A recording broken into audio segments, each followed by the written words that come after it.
Aujourd'hui, vous apprendrez comment une baleine s'est retrouvée dans la jungle amazonienne, pourquoi les éléphants fument, ce que cache l'altruisme des animaux, qui dans la nature peut invoquer un patronus, et si les cerfs sont aussi inoffensifs qu'ils en ont l'air.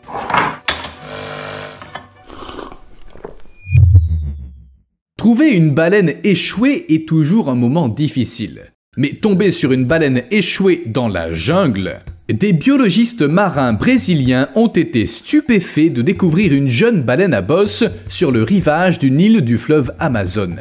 Et ça s'est produit à un moment très étrange. À cette époque de l'année, la baleine aurait déjà dû migrer sur des milliers de kilomètres vers l'Antarctique. Mais au lieu de ça, elle a trouvé la mort sur une île au milieu d'une rivière. Personne n'aurait découvert la baleine dans cet endroit improbable si des gens n'avaient pas observé des vautours qui tournaient autour d'une mangrove sur l'île de Marajo. C'est toujours signe qu'il y a un repas copieux à proximité, ce qui a incité les gens à suivre les oiseaux.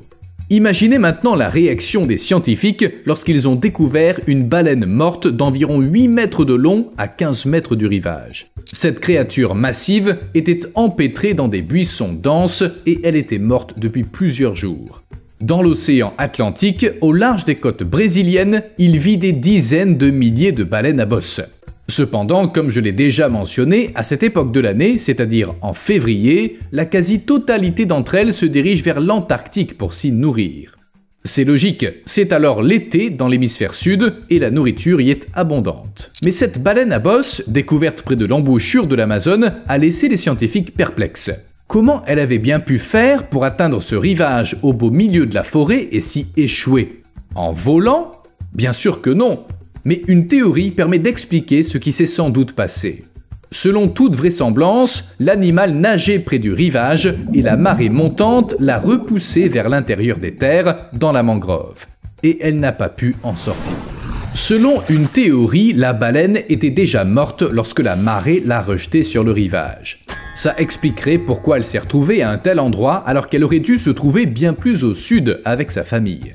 La baleine à bosse était sûrement malade ou blessée, ce qui l'a empêchée de rejoindre le reste du groupe au cours de sa migration. Finalement, elle s'est retrouvée à court d'énergie et les courants marins se sont chargés du reste. Cette baleine retrouvée dans la mangrove n'est pas un cas unique.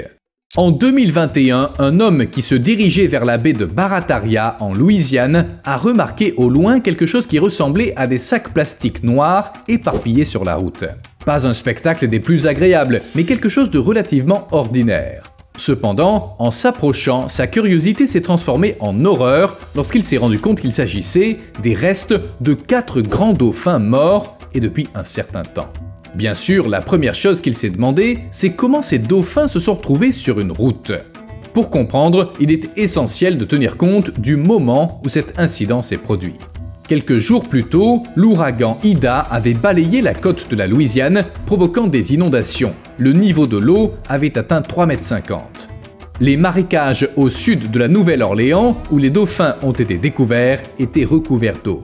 On peut donc supposer que ces dauphins n'ont pas eu le temps de trouver un abri et qu'ils ont été emportés loin de la mer. Les dauphins n'ont sans doute pas été les seuls à être touchés par l'ouragan qui a pu transporter des poissons, des crustacés et même des tortues dans des endroits inattendus. Échapper à un ouragan est difficile, la seule chose à faire, c'est de trouver une cachette. Cependant, les fourmis ont une façon intelligente de lutter contre les inondations. On en a déjà parlé à plusieurs reprises, mais ça vaut la peine d'y revenir. Les fourmis de feu sont de petits insectes dont la piqûre évoque une brûlure, d'où leur nom. Ces fourmis construisent leurs nids sous terre, comme beaucoup d'autres espèces. Ces nids sont un labyrinthe de tunnels et de pièces, comme tous les nids de fourmis. En cas de forte pluie ou d'inondation, ces tunnels se remplissent d'eau et les fourmis doivent les quitter pour rester en vie. Mais au lieu de s'enfuir chacune de son côté, les fourmis de feu ont un tour dans leur sac. Elles se rassemblent pour créer des radeaux qui flottent à la surface de l'eau. La couche inférieure de fourmis sert de fondation solide pour préserver le reste de la colonie. Et comme elles forment un maillage serré, l'eau ne peut pas s'infiltrer et les fourmis du haut restent au sec. Cette étanchéité permet au radeau de flotter. Et si nécessaire, les fourmis peuvent rester dans cette position pendant des semaines, jusqu'à ce que le niveau des eaux baisse et qu'elles puissent construire un nouveau nid. Bien sûr, elles doivent repartir de zéro à chaque fois, mais je doute que ça les dérange. Mais revenons à la baleine dans la jungle. Supposons qu'elle ne soit pas morte près du rivage et que la marée ne l'ait pas entraînée aussi loin dans la jungle. Il lui serait arrivé quoi? Habituellement, lorsqu'une baleine meurt, elle ne flotte pas à la surface, mais s'enfonce dans les profondeurs de l'océan, parfois jusqu'à plusieurs kilomètres. Là, son corps, riche en lipides et en protéines, donne naissance à un écosystème unique regorgeant de nutriments qui peuvent nourrir les créatures des profondeurs pendant de nombreuses années. Requins, crabes et myxines apprécient le festin. Les myxines en particulier n'ont qu'à se tenir à l'intérieur d'une carcasse de baleine pour absorber les nutriments à travers leur peau. Au fil du temps, le squelette de ces baleines s'orne d'organismes colorés ressemblant à des fleurs, appelés vers zombies. Ces vers à poils bien particuliers sont dépourvus de bouche et d'intestin, mais utilisent des acides et des enzymes pour se frayer lentement un chemin dans les eaux, se nourrissant à l'aide de bactéries présentes à l'intérieur des eaux. Mais il se passe quoi lorsque le corps d'une baleine est hors de l'eau? Il est assez difficile de répondre à cette question, et je vais vous expliquer pourquoi. Lorsqu'une baleine échouée se retrouve sur une plage, la priorité est de l'en évacuer rapidement. C'est essentiel à la fois pour la sécurité des gens se trouvant à proximité, et car c'est une opportunité rare pour les scientifiques. En termes simples, une baleine échouée n'a jamais la chance de se décomposer naturellement. Si elle le faisait, ces fluides s'infiltreraient dans l'océan via le sable. Quoi qu'il en soit, si une baleine n'est pas découverte, deux scénarios sont possibles. Premier cas, les charognards et les plantes environnantes reçoivent beaucoup de nourriture et de nutriments. Au bout d'un certain temps, l'endroit où la baleine s'est décomposée prend un aspect différent de la zone environnante. La végétation y est plus épaisse et plus saine. Ça s'applique à tout endroit où un corps s'est décomposé. Second cas, les charognards se régalent, mais la vie végétale, elle, finit par dépérir. Voici pourquoi. Lorsque les carcasses d'animaux se décomposent, elles libèrent des gaz, ainsi qu'un mélange désagréable de restes liquides, de fluides acides et de minuscules organismes qui s'infiltrent dans le sol. Dans une certaine mesure, c'est une bonne chose, mais un excès de telles substances peut être toxique pour les plantes, y compris les arbres. Et compte tenu de sa taille énorme, une seule baleine peut suffire à causer de gros problèmes.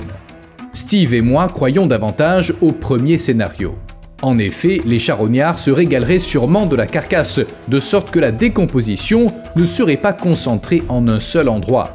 Le sol se porterait bien, les plantes se porteraient bien, tout le monde irait bien, sauf la baleine. Dans les eaux d'un fjord norvégien, des chercheurs sont tombés sur une autre scène surréaliste. Ils ont trouvé un étrange blob venu d'un autre monde flottant mystérieusement dans l'eau sombre. À leur grande surprise, il s'est avéré qu'il ne s'agissait ni d'un extraterrestre, ni d'un portail vers une autre dimension, mais simplement d'œufs, des œufs de calmar. On ignore comment les calmars produisent ces grappes d'œufs, mais elles sont fascinantes. Elles se présentent sous la forme d'énormes amas gluants dont l'épaisseur peut atteindre 1 mètre et qui abritent des dizaines de milliers de bébés. On pense que les femelles calmars pondent une petite boule gélatineuse qui gonfle ensuite au contact de l'eau. Les différentes espèces de calmars semblent créer des grappes d'œufs de formes variées. Prenons l'exemple du calmar rhomboïdal que l'on trouve souvent dans les eaux chaudes tropicales et subtropicales. Sa grappe d'œufs ressemble à un long tube visqueux autour duquel s'enroulent les œufs comme un ressort jouet. Il peut y avoir jusqu'à 43 800 œufs. Les grappes d'œufs du calmar de Humboldt, ainsi que celles du calmar Nototodarus gouldi, du toutenon japonais et de l'encornet volant, ressemblent à des blobs transparents. Une équipe de National Geographic a trouvé une grappe d'œufs de 4 mètres de long en 2015. Cependant, il est rare d'en voir, car elles sont généralement pondues par les femelles calmars à des profondeurs importantes.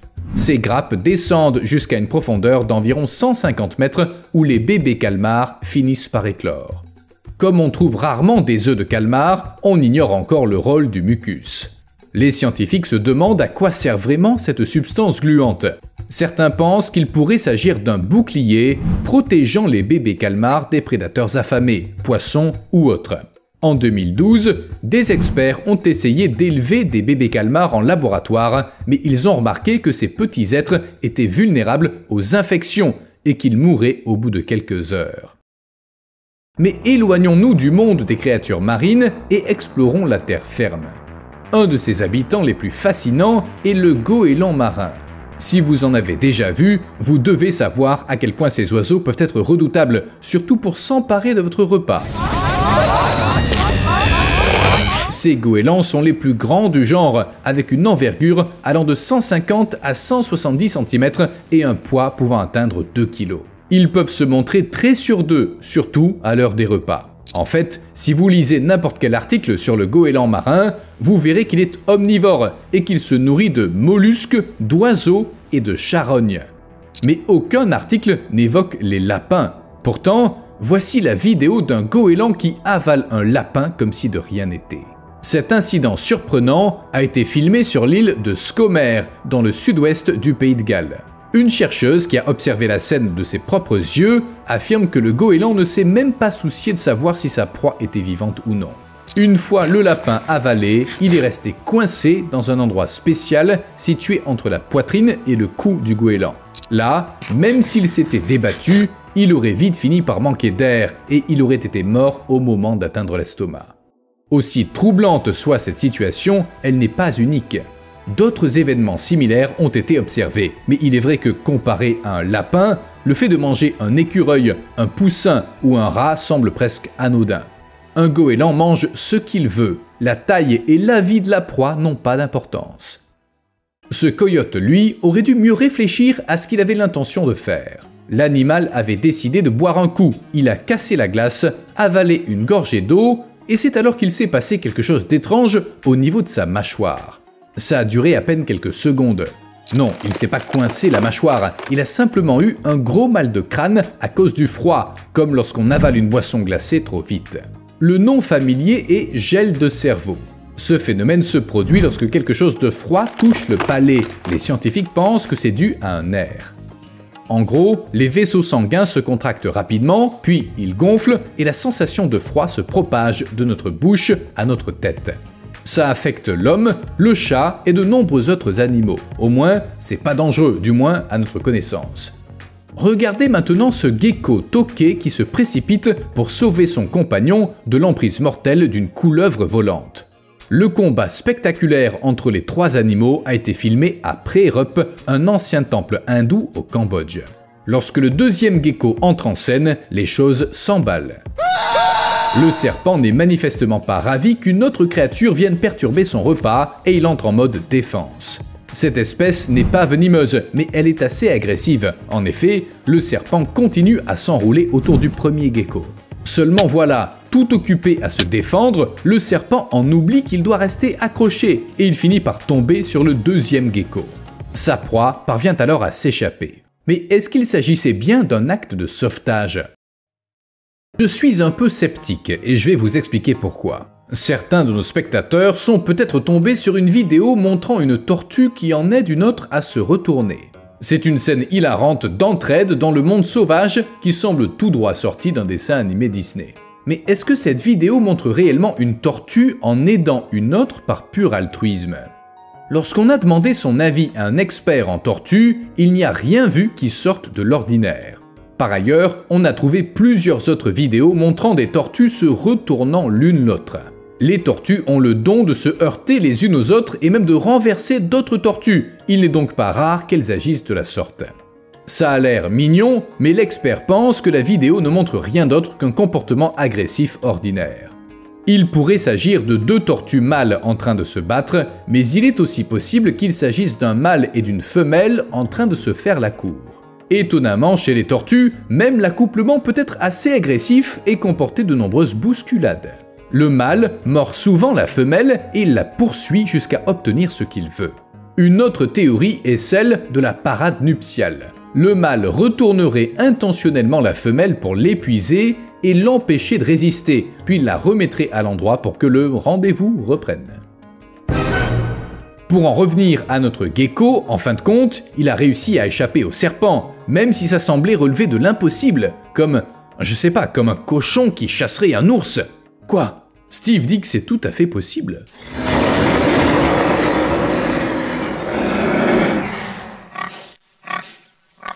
Les cochons sont peut-être gros, gras et malodorants, mais ceux qui ont déjà travaillé dans une ferme le savent. Il vaut mieux pas les énerver. Un ours a appris cette leçon à ses dépens. Dans une vidéo mise en ligne en 2022, on voit une porcherie près d'une maison dans le Connecticut. C'est le mois de mars et un ours noir affamé qui semble être sorti d'hibernation il y a trop longtemps passe par là à la recherche d'un repas. L'ours s'intéresse à l'un des cochons et il décide d'entrer dans son enclos, ce qui s'avère être une grave erreur. D'abord, il y a en réalité 2 cochons dans l'enclos. Ensuite, ces cochons n'ont pas du tout peur de l'ours. Bien au contraire. Le langage corporel de l'ours est éloquent. Le pauvre est effrayé et déconcerté. Si vous avez déjà vu un cochon en colère, vous savez pourquoi. Finalement, l'ours n'a d'autre choix que de battre en retraite précipitamment. Oh, j'allais oublier de vous montrer cette vidéo. Regardez ces mouettes. L'une d'elles est montée sur le dos d'une autre. Et toutes les deux font comme si de rien n'était. Ces mouettes du comté de Lincoln, dans l'Oregon aux États-Unis, prouvent à quel point cette espèce est intelligente. Quel autre animal aurait l'idée de faire du stop sur son ami à plumes? Difficile de reconstituer les événements. La première mouette était sans doute trop paresseuse pour voler, alors elle a fait du stop. L'autre mouette n'a pas l'air de s'en réjouir, mais elle fait avec. Peut-être que les 2 mouettes rentraient de soirée et que la première n'était pas en état de voler. Et vous pensez quoi de cet éléphant fumeur? Cette vidéo a été prise en Inde, dans le parc national de Nagaral. Cette éléphante d'Asie sauvage a pris une mauvaise habitude. Elle ramasse des morceaux de charbon de bois, elle souffle dessus un bon coup pour se débarrasser des cendres, puis elle les avale. C'est pas comme si elle tirait sur une cigarette, mais ça a quand même l'air bizarre. Les chercheurs sont pas tout à fait sûrs de ses intentions, mais c'est peut-être pas que pour le plaisir. Le charbon de bois a la réputation de se lier aux toxines et de servir de laxatif naturel pour aider l'organisme à se débarrasser des substances nocives. Pour un éléphant, manger du charbon de bois, c'est comme se faire prescrire un traitement directement par Dame Nature. Et par chance, il est facile de trouver du charbon de bois en forêt, surtout après un incendie ou un orage. Cette automédication animale est appelée zoopharmacognosie. Ce phénomène est assez courant dans le monde animal. Quiconque a un chat ou un chien l'a déjà vu manger de l'herbe pour se faire vomir. C'est le même phénomène. En résumé, l'éléphante va bien. Son habitude n'a rien de nocif. On aurait bien des choses à apprendre de la façon dont les éléphants prennent soin d'eux-mêmes. La star de cette autre vidéo est également un éléphant, mais celui-ci jette des déchets dans un seau. Naturellement, la vidéo est vite devenue virale. À l'aide de sa trompe et de sa patte, l'éléphant ramasse habilement les détritus. De nombreux spectateurs ont interprété cette vidéo comme la preuve que même les éléphants se soucient plus de l'environnement que nous, les humains. Mais soyons réalistes, cet éléphant ne se préoccupe pas vraiment d'écologie et de pollution. La description de la vidéo indique qu'il s'agit d'un éléphant sauvage du parc national Kruger. Mais il n'erre pas dans la nature, il vit à proximité d'habitations, donc d'humains. Il a peut-être vu des gens faire quelque chose de similaire, il l'a retenu et il a décidé de les imiter. Pour s'occuper, tout simplement, parce que ça l'amusait. Quoi qu'il en soit, bon travail, monsieur l'éléphant. Et voici maintenant un lion qui creuse un trou. Un comportement surprenant pour un lion, qui plus est couvert de boue et qui à ce moment précis ne ressemble pas au roi des animaux. Attendez, c'est quoi ça? Mais c'est un phacochère! Les phacochères s'installent souvent dans des anciens terriers d'Oryctéropes, mais contre un lion, ces terriers n'offrent qu'une protection temporaire et pas fiable du tout. On voit parfois des lions essayer de faire sortir un phacochère de son terrier d'emprunt et ils peuvent se montrer très insistants. C'est pourtant curieux, pourquoi se salir les pattes à creuser pour un petit cochon? Un phacochère est bien trop petit pour remplir l'estomac de toute une troupe. Malgré ça, ce genre de choses arrive. Les phacochères sont plutôt lents et pas toujours aux aguets. Alors si des lions tombent sur un terrier, ils ne laissent pas passer l'occasion d'un repas facile. Pourquoi, lorsqu'un troupeau de cerfs ou d'élands traverse les bois, il est suivi d'une symphonie de cris d'oiseaux?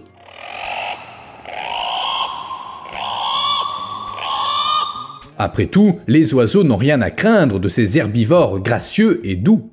Je vous laisse quelques secondes pour y réfléchir. Mais ça n'a rien de mystérieux. Les oiseaux chanteurs ont toutes les raisons de se méfier, car cerfs et élans sont connus pour les dévorer. Et c'est pas rare, ils aiment s'en régaler. De nombreuses espèces de cervidés, bien que principalement herbivores, se nourrissent parfois d'oiseaux et de leurs œufs. En d'autres termes, ils ne les chassent pas véritablement, mais ils profitent de toutes les sources de nourriture disponibles, telles que cadavres et oisillons.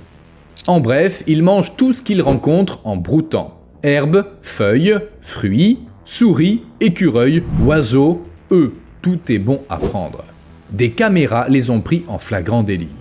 Les cerfs sont pas difficiles, ils s'attaquent même aux serpents, aux lézards et autres petites créatures incapables de s'enfuir. Contrairement à d'autres prédateurs dont on peut se cacher en restant immobile, les cerfs considèrent l'immobilité comme une invitation. Heureusement, ça se limite aux petits animaux. Enfin, je voudrais parler des ostracodes, ces fascinantes créatures marines capables de produire de la lumière. Ils utilisent leur lueur naturelle pour repousser les prédateurs sous-marins, tout comme un patronus permet de tenir les détraqueurs à distance. Mais contrairement aux sorciers, les ostracodes n'ont pas besoin de baguettes ou d'incantations. À la place, ils possèdent un organe spécial qui libère des substances chimiques. Lorsque ces substances se mélangent, elles donnent naissance à ce spectacle lumineux envoûtant que l'on appelle bioluminescence.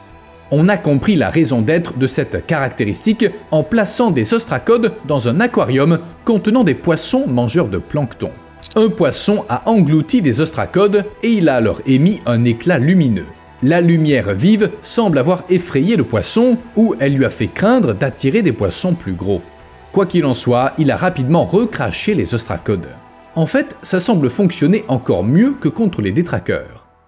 Les paresseux sont plus cool qu'on ne le pense. Lorsqu'on pense à un paresseux, on l'imagine pas en train de se battre, à moins qu'il ne s'agisse d'un autre paresseux, et encore, ce serait plus lent qu'une course d'escargot. Mais récemment, dans les profondeurs de la forêt amazonienne, on a filmé des images incroyablement rares montrant un affrontement entre un paresseux et un oslo. C'est la première fois qu'on observe un tel événement. Et devinez quoi, le paresseux en est sorti vainqueur. Les paresseux sont plus connus pour leur mode de vie tranquille que pour leurs aptitudes au combat. Ils grimpent lentement aux arbres des forêts tropicales d'Amérique centrale et du Sud et mangent des feuilles, des fruits et des insectes. En fait, les paresseux sont si lents que des algues poussent dans leur fourrure et que des papillons de nuit y pondent leurs œufs. Pourtant, être léthargique n'est pas synonyme de faiblesse. La vidéo montre le paresseux descendre d'un arbre pour lécher des minéraux, ce qui est dangereux car des prédateurs comme les jaguars et les oslots rôdent souvent dans les parages. Un oslot tente alors de mordre le cou du paresseux, une manœuvre courante pour un félin. Mais le paresseux parvient à se libérer de l'emprise de l'oslot, il roule sur le dos, il se défend à l'aide de ses griffes acérées. Je croyais que les paresseux étaient tout gentils et que leurs griffes ne constituaient pas une menace, mais je me trompais. On ignore comment le combat s'est terminé car les animaux ont disparu du champ de la caméra. Mais l'oslo a visiblement eu une sacrée surprise, il a sans doute décidé de s'attaquer à une proie plus facile. Convoi de larves. Être témoin d'une masse frétillante de larves de moucherons en mouvement n'est pas le spectacle le plus agréable qui soit, mais il n'est pas rare. C'est l'eau qui déclenche ce comportement. Les larves rampent le long d'une traînée de mucus qu'elles produisent à la recherche d'un endroit plus sec pour se transformer en chrysalide ou pour trouver de la nourriture. Les experts ne sont pas d'accord. Le phénomène reste mal compris et il est difficile d'en tirer des conclusions. Ce qui est curieux, c'est que les larves forment parfois un cercle parfait et elles semblent alors tourner en rond sans fin. Ça semble accidentel et les larves ne se rendent sans doute pas compte qu'elles gaspillent leur précieuse énergie et risquent l'épuisement et la mort, à moins que quelqu'un n'intervienne pour les aider. Équipés pour les jours de pluie. Se faire surprendre par la pluie n'est pas très agréable, mais pour ces astucieux orang-outans, c'est une plaisanterie. Ils ont trouvé comment rester au sec en utilisant de grandes feuilles et des sacs en plastique, une solution assez humaine, il faut bien l'admettre.